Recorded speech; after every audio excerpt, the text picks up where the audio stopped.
the first day of meteorological spring. So you know what that means. It's time to start thinking spring cleaning. Here now is Maggie Kelly, owner of Organizing CU. Maggie, welcome. Hi, thanks for having me. Okay, so spring cleaning is upon us, and this is kind of like a big deal for you. Yeah, so spring cleaning is a great time to start getting that house ready. So typically I'm organizing things a lot, but this is the one time I'm going to tell you, don't do any organizing. So when you're starting your spring cleaning, maybe you're going to clean out your pantry, you're wiping out, then you take everything out. 3 hours later, you've done none of your spring cleaning. Oh, no. So this is the time that you really want to focus on the cleaning and pretty much only the cleaning. Okay. So it's a good thing that you want to start by thinking about how do you want to approach it. So you can do it one of a couple of different ways. You can either do it all at once. I know you and I were busy moms. We don't have 8 hours on a weekend to just kind of clean the house. You're heading out somewhere this weekend. I wish I did. Yeah, exactly. But not everyone can do that. So, or maybe you're going to do it bit by bit. And if you're doing it bit by bit, you can either do it by task or by room. So think about how you typically would clean maybe 2 bathrooms. Would you clean all of one bathroom, or would you maybe do the sinks in both of them, then the toilets in both, and then... Ooh. So that's kind of how you want to approach spring cleaning. However you kind of clean those bathrooms, you'll want to do your spring cleaning.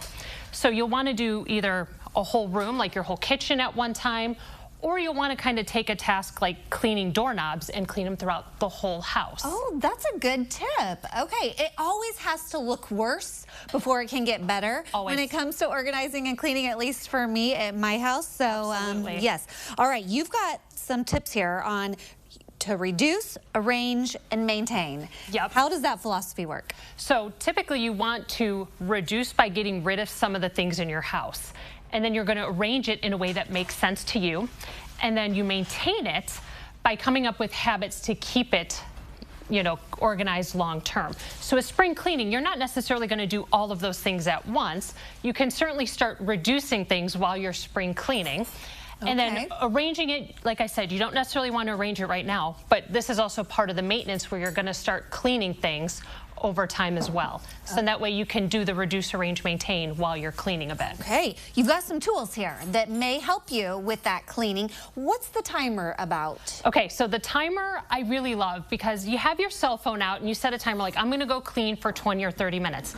But you have your phone, then all of a sudden I'm on Instagram, I'm like, ooh, what's Heather up to on the Instagram stories? And you get really distracted by things. Yes. So I love having a timer like this.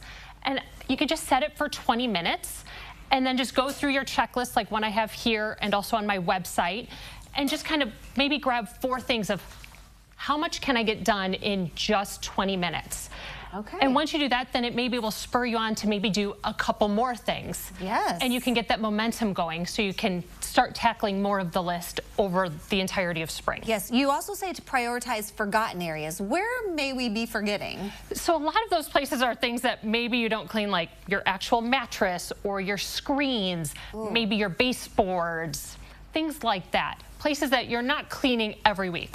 I'm not concerned right now about like vacuuming the middle of your living room.